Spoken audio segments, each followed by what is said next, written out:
Sivaraj Medical Colleges, Siddha, Homeopathy, Naturopathy and Yoga. Government fixed fees only. Contact 98427 Chanakya நேயர்களுக்கு வணக்கம். சர்வதேச அளவில் இந்த வெஸ்ட் ஏசியா கிரைசிஸ் வந்து ஒரு அலாரமிங் சுச்சுவேஷன் அப்படின்னா, இந்தியாவில் இன்னொரு அலாரமிங் சுச்சுவேஷன் ஒன்று வந்து இப்போ சமீபத்தில் உருவாகியிருக்கு. தேசிய குடும்பநல ஆய்வறிக்கையை வந்து மத்திய அரசு வந்து வெளியிட்டிருக்கு. அதில் இருக்கிற அந்த டேட்டாஸ்லாம் பார்க்கும்போது ஒரு அதிர்ச்சிக்குரிய டேட்டாஸாக இருக்குது. இது குறித்து விளக்குவதற்கு பொதுநல மருத்துவர் விஜய் சக்கரவர்த்தி அவர்கள் நம்மிடம் இருந்தார். வணக்கம் சார். வணக்கம் சார். நேஷ்னல் ஃபேமிலி ஹெல்த் சர்வேயோட 6th எடிஷன் வந்து ரிலீஸ் ஆகியிருக்கிறது. ஒரு மருத்துவராக அதை முதல்ல பார்க்கும்போது உங்களுடைய ஃபீல் எப்படி இருந்தது? How alarming it is? 2019 21 வரைக்கும் வந்தது வந்து நேஷ்னல் ஃபேமிலி ஹெல்த் சர்வே 5.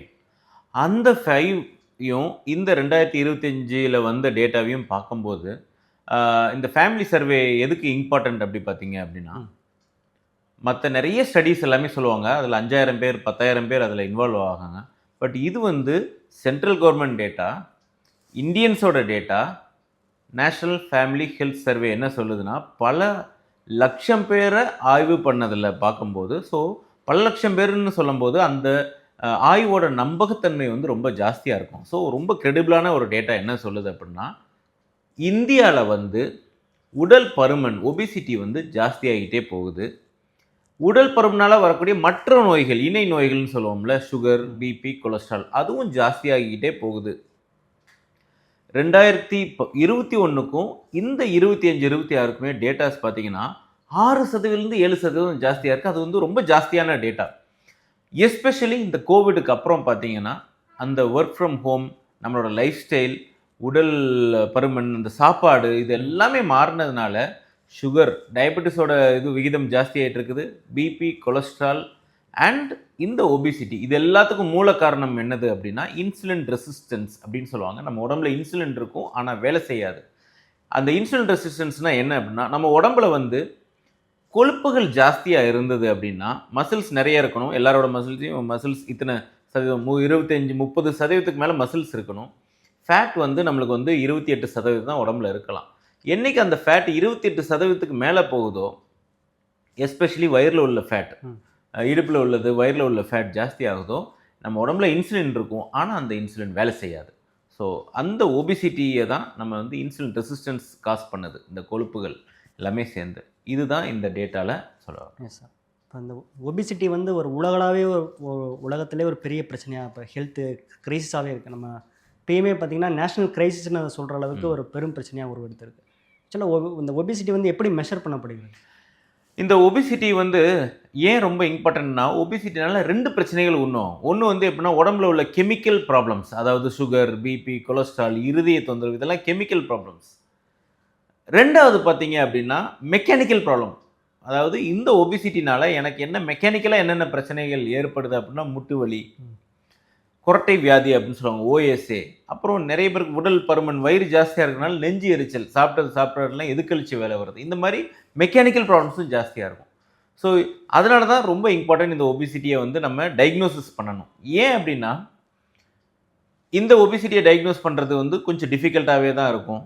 வெறும் பிஎம்ஐயை வச்சு மட்டும் சொல்ல முடியாது. பிஎம்ஐ என்னென்னா, உங்களுக்கு ஹைட்டுக்கு ஏற்ற வெயிட் அப்படின்னு தான் எல்லாருமே தெரியும். உங்களுக்கு என்னப்பா உங்கள் ஹைட்டுக்கு ஏற்ற கரெக்டான வெயிட்டில் இருக்கிறீங்க, பட் அதை வச்சு ஒருத்தர் ஒபிஸா இல்லையான்னு சொல்ல முடியாது. ஏன் அப்படின்னா, இன்றைக்கி ஒருத்தர் வந்து 60 கிலோ இருக்க வேண்டியவர் 60 கிலோ இருக்கிறாரு. ஆனால் அவரோட உடம்புல வந்து நான் ஏற்கனவே சொன்ன மாதிரி கொழுப்பு சத்துக்கள் ஜாஸ்தியாக இருந்து மசில்ஸ் ரொம்ப கம்மியாக இருந்தது அப்படின்னா அவங்க அகெயின் ஒபீஸ் பேஷண்ட்ஸில் தான் வருவாங்க. ஏன்னா ஓவரால் உடம்புல வந்து 28% மேலே ஃபேட் இருந்ததுன்னா அந்த ஃபேட் வந்து இன்சுலின் ரெசிஸ்டன்ஸ் காஸ் பண்ணி அந்த இன்சுலின் ரெசிஸ்டன்ஸ்னால சுகர், பிபி, கொலஸ்ட்ரால் வர வாய்ப்பு இருக்குது. ஸோ அவர் வந்து வெயிட் மட்டும் 60 கிலோ மெயின்டைன் பண்ணாலும் யூஸ் கிடையாது. ஸ்டில் அவருக்கு வந்து சுகர், பிபி, கொலஸ்ட்ரால், இருதய நோய் வர வாய்ப்பு இருக்குது.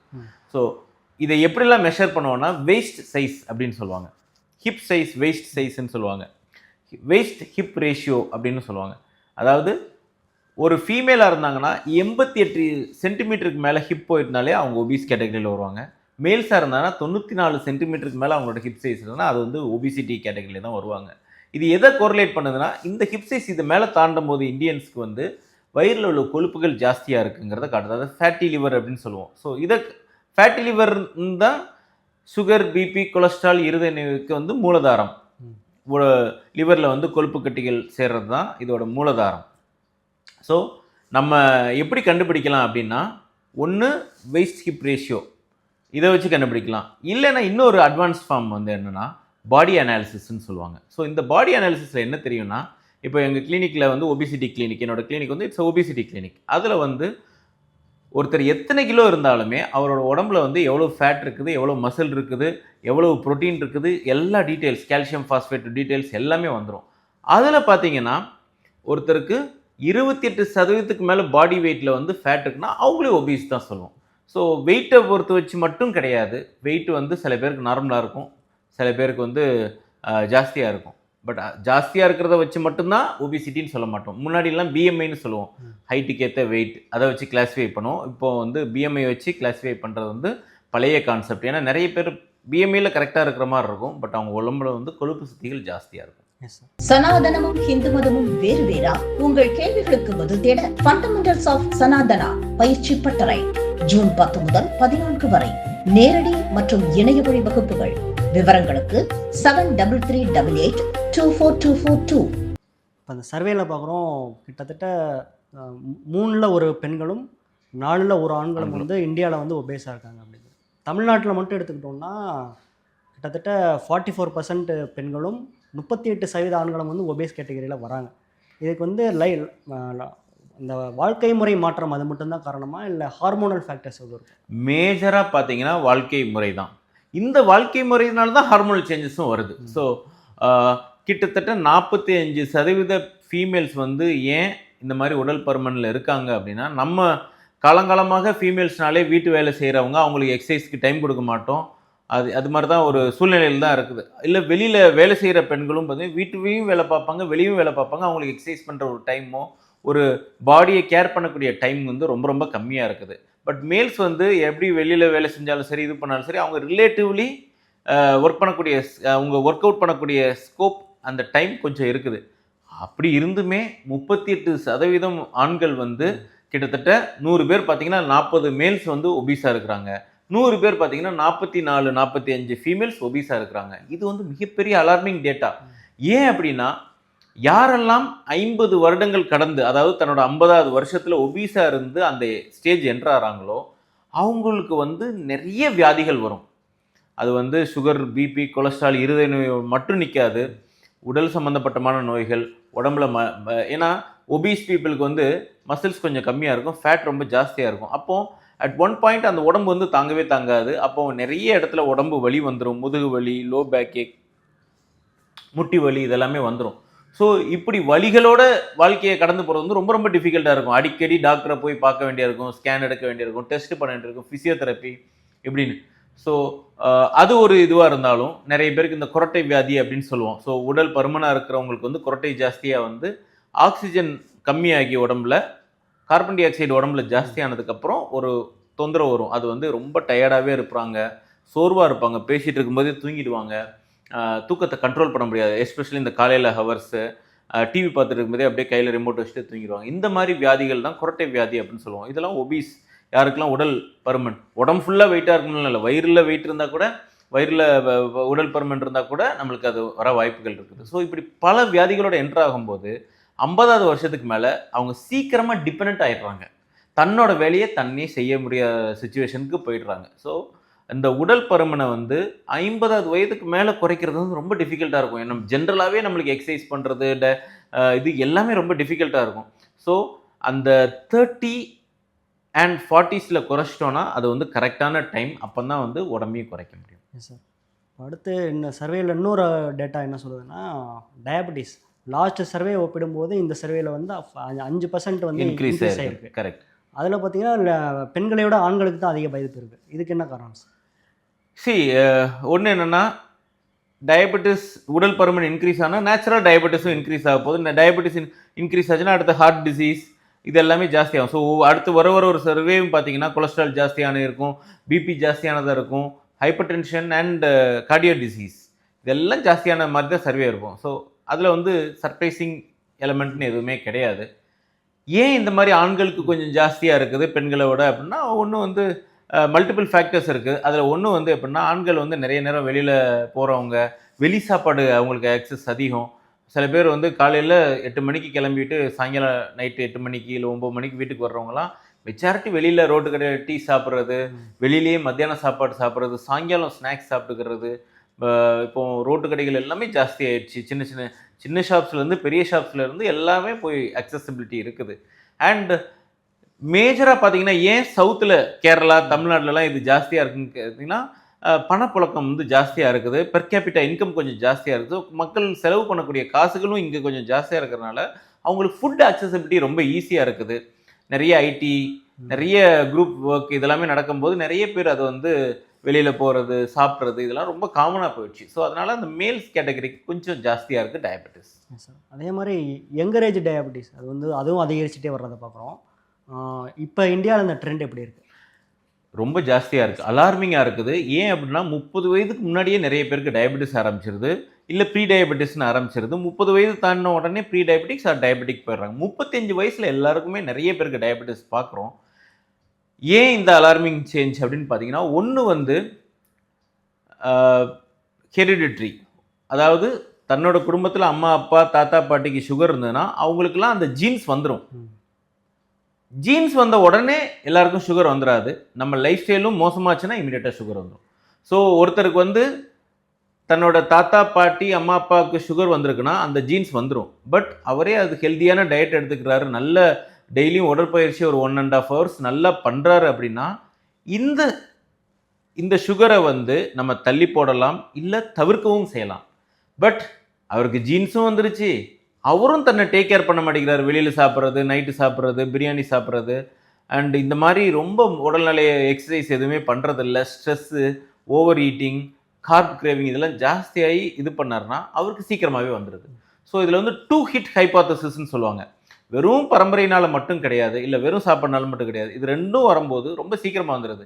அண்ட் நாளுக்கு நாள் இந்த டயபெட்டிக் பேஷண்ட்ஸ் கூடிக்கிட்டே இருக்கிறதுனால நம்மளுக்கு பரம்பரையாக வரக்கூடிய அந்த ஜீன் வந்து ரொம்ப ஜாஸ்தியாகிட்டு இருக்குது. மக்களோட லைஃப் ஸ்டைலும் போர் ஆகும்போது சீக்கிரமாக நிறைய பேருக்கு வந்துடுது. Yes sir.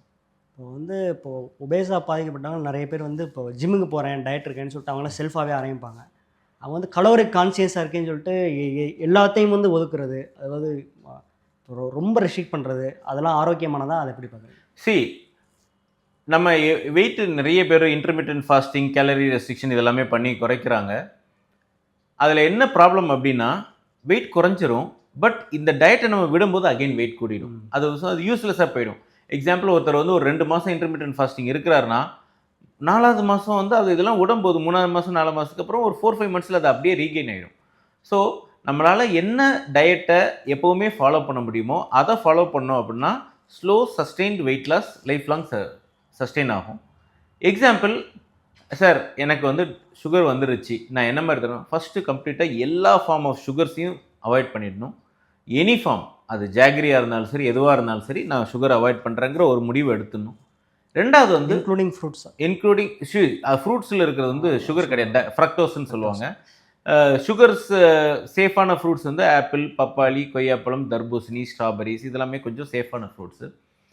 ஸோ ஃப்ரூட்ஸில் எல்லா ஃப்ரூட்ஸையும் ஒதுக்கணும்னு அவசியம் கிடையாது. பட் மற்ற ஃப்ரூட்ஸ் எல்லாத்தையும் ஒதுக்கிறது வந்து பெட்டர் தான்.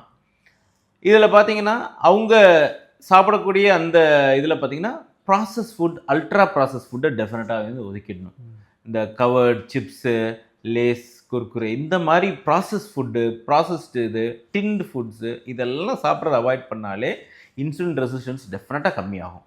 ஸோ இந்த மாதிரி ஒரு சேஞ்சை இமீடியட்டாக அவங்க பண்ணணும். இதெல்லாம் வந்து சஸ்டெயினபிளாக பண்ணலாம். எப்போனாலும் நம்ம வந்து இன்றைக்கி நம்ம ஸ்வீட் ரெஸ்ட்ரிக்ட் பண்ணுறோன்னா எப்போனாலும் எவ்வளோ வருஷனாலும் அதை கண்டினியூ பண்ணலாம். ஸோ இந்த மாதிரி பேசிக்லேருந்து ஆரம்பித்து முதல்ல நல்லது என்னதோ சாப்பிட்றது ரொம்ப இம்பார்ட்டன்ட். அதோட மோஸ்ட் இம்பார்ட்டன்ட் வந்து கெட்டதை வந்து ஒதுக்கிடணும். ஏன்னா அது வந்து நம்ம நிறைய சேர்த்துக்கிட்டே தான் இருக்கும். ஸோ அதுக்கப்புறம் தான் நல்லது. ஏன்னா ஒரு நல்ல ஃபுட்னால டயபெட்டிஸை க்யூர் பண்ண முடியாது. பட் ஆனால் நம்ம கெட்ட ஃபுட்னால நம்மளுக்கு ஏற்படக்கூடிய அந்த சுகர் ஃப்ளக்சுவேஷன்ஸை டெஃபினட்டாக இது பண்ண முடியும். லைக் இந்த பரோட்டாஸ், மைதா இதெல்லாம் நம்ம குறைச்சிடுறது. And ultra process food, ultra refine foods, எல்லா ஃபார்ம்ஸ் ஆஃப் சிப்ஸு, ஸ்நாக்ஸு இதெல்லாம் அவாய்ட் பண்ணிட்டு வீட்டில் நல்ல ஹெல்தி ஃபுட்டு, நல்ல சூப்பு, சுண்டல், காய்கறிகள், சலாட்ஸு, வெஜிடபிள் சலாட்ஸு இதெல்லாம் சாப்பிடும்போது டெஃபினட்டாக சுகர் நல்லாவே கண்ட்ரோல் ஆகும். Yes sir.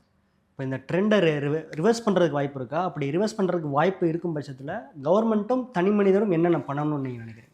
இது மெயினாக தனி மனித ஒழுக்கம் தான். Diabetes is a self discipline disease. நான் ஏற்கனவே சொன்ன மாதிரி ஒவ்வொரு இண்டிவிஜுவலும் ஒரு ரியாக்ஷன் பண்ணால் தான் அது தான் உணரணும்.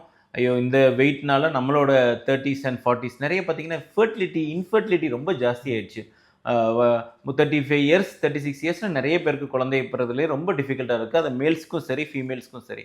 ஸோ இப்படியே போச்சுன்னா லைஃப் ரொம்ப டிஃபிகல்ட்டாக இருக்கும். ஸோ அதை உணர்ந்து பிஃபோர் 30 years itself நம்ம வந்து ஒரு நல்ல டிசிப்ளின்ட் ஒரு ஸ்போர்ட்டை வந்து கையில் எடுத்து ஒரு உடற்பயிற்சிக்குன்னு ஒரு 45 நிமிடம் 1 hour வந்து கண்டிப்பாக ஒதுக்கணும். இது வந்து ஃபஸ்ட்டு.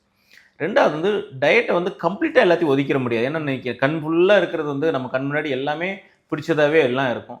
அட்லீஸ்ட் என்ன பண்ணணும்னா சர்டன் திங்ஸை வந்து நம்ம ரெஸ்ட்ரிக்ட் பண்ணிடணும். இனிமேல் நான் இந்த பன் மைதா சாப்பிட மாட்டேன். இந்த மாதிரி சின்ன சின்ன இதில் ஆரம்பித்து அப்படியே ஸ்லோவாக அப்படியே பில்டப் பண்ணிட்டு போகணும். ஒரே நாள் எடுத்தோடனே நம்ம வந்து நான் இதை சாப்பிட்டு இது இனிமேல் இதை சாப்பிட மாட்டேன் அதை சாப்பிட மாட்டேன் 0 calorie டயட் அந்த மாதிரிலாம் இருக்கவே கூடாது. அட்லீஸ்ட் நம்மளுக்கு தேவையான அந்த சுகரை ஒதுக்கிடுறது, இந்த பன் க்ரீம் மைதா இந்த மாதிரி ஒன்றா விட விட விட விட கொஞ்சம் பெட்டராவாங்க. அண்டு கவர்மெண்ட் சைடில் பொறுத்ததில் பார்த்திங்கன்னா கண்டிப்பாக இதை வந்து அவங்களும் உணர்ந்து இந்த ஃபுட் லேபிளிங் கண்டிப்பாக கொண்டு வரணும். அதாவது ஒரு பேக்கெட்டில் எழுதியிருக்கணும் ஒரு நாளைக்கு தேவையான சுகருக்கு மேலே இதில் எவ்வளவு சுகர் இருக்குதுன்னு அதில் எழுதுனா தான் மக்கள் அதை எடுக்கிறதுக்கு யோசிப்பாங்க. இதுக்கு மேலே எவ்வளவு சால்ட் எக்ஸஸாக இருக்குன்னு அதில் லேபிளிங் பண்ணால் தான் அதை இது பண்ணுவாங்க. பட் இது வரைக்கும் எந்த கவர்மெண்ட்டும் அது பண்ணவே கிடையாது. ஸோ ஃபுட் லேபிளிங் ரொம்ப ரொம்ப இம்பார்ட்டண்ட். இதை கம்ப்ளீட்டாக க்யூர் பண்ணிடுமானா அது க்யூர் பண்ணாது. பட் என்ன ப்ராப்ளம் அப்படின்னா 3 லேஸ் எடுக்க வேண்டிய இடத்துல ஒரு லேஸ் எடுக்க வாய்ப்புகள் இருக்குது. ஸோ அப்படியே கொஞ்சம் கொஞ்சமாக குறைய வாய்ப்புகள் இருக்குது. எஸ் சார், உங்களுடைய கருத்துக்களை ஷேர் பண்ணது மிக்க நன்றி சார். நன்றி. நேர்களை மீண்டும் அடுத்த நிகழ்ச்சியில் சந்திப்போம். அதுவரை இணைந்திருங்கள். நன்றி.